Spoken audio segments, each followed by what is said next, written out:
Pas de bruit. Jamais venu de ma connaissance dans un cimetière cette première fois. Et il y en a beaucoup d'officiers qui sont venus dans le cimetière avant, mais lui, non. La Barack Obama qui salue. Les porte-drapeaux, donc des différentes nationalités, sont des soldats d'aujourd'hui, des militaires représentatifs de leur pays et qui portent des drapeaux britanniques, canadiens, américains, français au garde à vous, bien évidemment, pour l'arrivée du président Obama. Alors il est 14h35, vous le voyez, nous sommes en direct de Colville-sur-Mer. Merci d'être avec nous pour cette journée spéciale, tout entière dédiée sur France 2 à la commémoration du 65e anniversaire du débarquement allié sur les plages de Normandie. Nous étions à Caen ce matin pour le point presse et la rencontre entre Nicolas Sarkozy et Barack Obama à la préfecture. Nous sommes cet après-midi jusqu'à 17h ensemble pour suivre en direct cette cérémonie au cimetière militaire américain avec tous nos envoyés spéciaux, les envoyés spéciaux de France 2 sur place, les caméras de France 2 aussi pour vous faire vivre en images cet événement exceptionnel. Et avec sur ce plateau, à mes côtés, à Paris, nos invités, l'historien Olivier Vivorca, Pierre Servan, le consultant militaire de France 2, Édouard Codir, correspondant à Paris du Washington Post, et monsieur Jen Dellinger, qui est l'ex-surintendant, le patron en quelque sorte, du cimetière de Colville-sur-Mer. Beaucoup de monde, on a vu sur ces images France 2, beaucoup de monde dans les allées qui ont été invités à prendre place. On va aller retrouver nos envoyés spéciaux, mais d'abord un mot, Olivier Vivorca. Oui, juste, il faut bien voir, pour rebondir sur ce que disait le correspondant du Washington Post, qu'on est dans un ensemble commémoratif. Vous avez souligné tout à l'heure que Barack Obama s'est rendu à Brunwald, mais il s'est rendu aussi à Dresde. Et ça, je crois qu'il faut le rappeler, dans la mesure où, d'une part, en étant à Brunwald, il a rappelé le caractère nazi de l'Allemagne nazie, puisque Brunwald, c'est le lieu de concentration, un lieu de concentration d'ailleurs où il y avait plus de résistants que de juifs.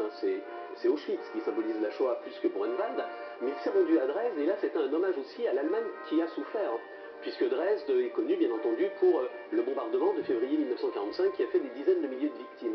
Donc on est ici vraiment dans un ensemble commémoratif qui symbolise dans une certaine mesure ce que la vieille Europe a vécu entre 1939 et 1945.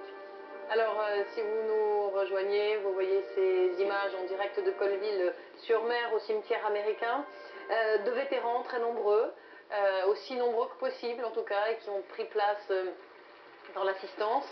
Entre 6 et 7 000 personnes ont été conviées à assister à cette cérémonie de commémoration. Le président américain, Obama et son épouse viennent d'arriver, alors qu'on invite en anglais les personnes de l'assistance à couper leur téléphone portable et à s'installer. On a vu aussi les porte-drapeaux, les drapeaux américains, britanniques, canadiens, qui sont postés sur le passage des présidents. Et juste ainsi que tout appareil électronique. Oui, juste un détail sur les porte-drapeaux. Il y avait, pour un des drapeaux français, un commando marine français d'aujourd'hui qui porte ce drapeau. Et il est reconnaissable parce qu'il porte son béret à l'anglaise. Parce que les premiers commandos français ont été formés par les Britanniques à partir de 1942. Et ils ont gardé comme tradition de porter le béret en sens inverse de tous les autres Français, parce que c'est à la britannique. Et donc on les repère comme ça, ils ont un béret de couleur verte également. Et donc on voit, vous voyez, le poids de l'histoire est aussi dans l'uniforme et dans la façon de rendre hommage à certaines unités, de rendre hommage à d'où ils viennent.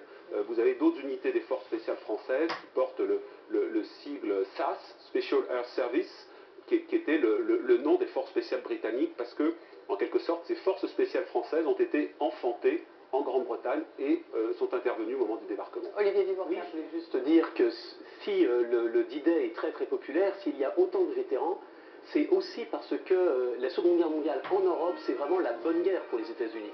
Ce n'est pas le Vietnam, ce n'est pas la Corée. Alors vous allez me dire quelle est la différence avec le Japon. Et je vais vous répondre que le Japon d'abord est quand même en dessous dans l'échelle de la cruauté que le Troisième Reich. Et puis surtout, le Japon, ça se termine par Hiroshima et Nagasaki. Et il y a eu un débat sur l'utilisation des bombes atomiques par les Américains.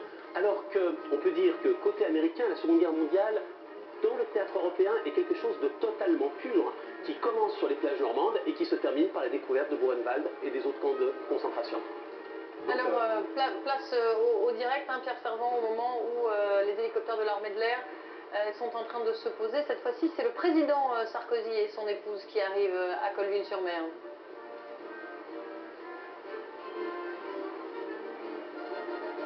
Et donc, il arrive au même endroit, cet endroit dont on a appris donc que c'était un endroit réservé aux hélicoptères présidentiels. Se pose quand même tout en douceur, hein. C'est extraordinaire à observer. Hein. Ah oui. Jane Dellinger, oui, dites-nous. Tout à l'heure, on avait parlé des noirs, soldats noirs. Il y en a 4 femmes dans le cimetière. Oui, 4 femmes reposent Et puis il y en a 3 qui sont noires. Sur les 4. Sur les 4 Et le 4e, c'est une Croix-Rouge. Une infirmière Richardson. Non, c'est une Croix-Rouge. Mais les 3 femmes noires, ils étaient dans le poste pour les lettres. Les lettres, le courrier. Ils étaient tués dans un accident de voiture par le loin de Rouen, près de débarquement. Oui, parce qu'il n'y a pas que des soldats combattants qui sont enterrés dans ce. Mais tout le monde qui a été tué autour d'un accident ou autre, mais il fallait que ça soit dans le moment de la débarcation quand même, avant la guerre, c'est fini. Oui, on peut rappeler de ce point de vue que le fait de ne pas être dans une unité combattante ne veut pas dire que l'on soit protégé. Beaucoup de Noirs se sont occupés de ce qu'on appelait le Red Ball Express, c'est-à-dire le système routier qui permettait à des camions sans discontinuer de ravitailler le front, hein, en armes, en munitions. Et donc ces soldats américains, noirs américains, travaillaient dans des conditions épouvantables, d'abord parce que les routes françaises n'étaient pas ce qu'elles sont devenues, ensuite parce qu'ils étaient astreints à des cadences infernales, hein, ils conduisaient 10, 12 heures, que les routes étaient dangereuses, et donc vous avez eu énormément d'accidents.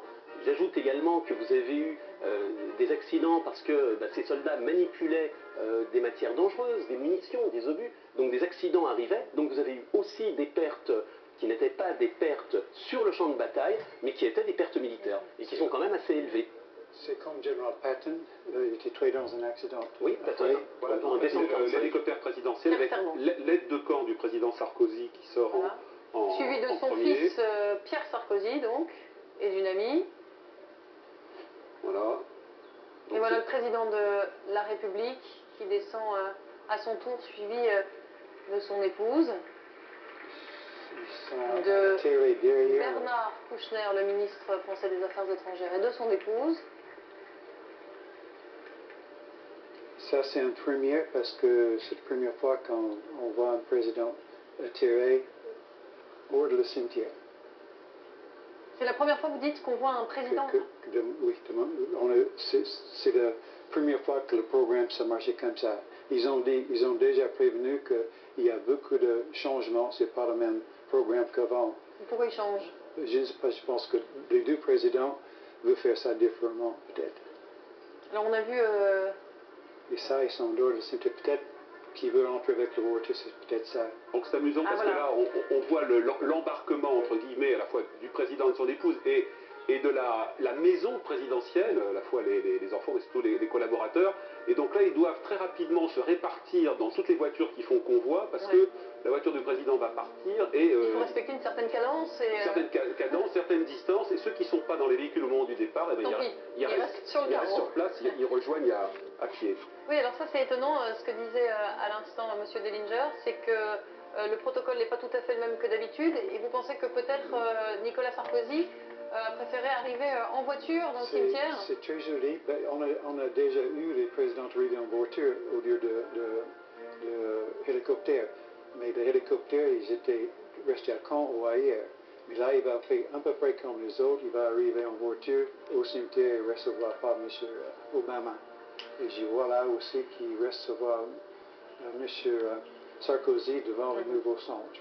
Alors sont également attendus les premiers ministres britanniques Gordon Brown et canadien Stephen Harper, alors que le président de la République et son épouse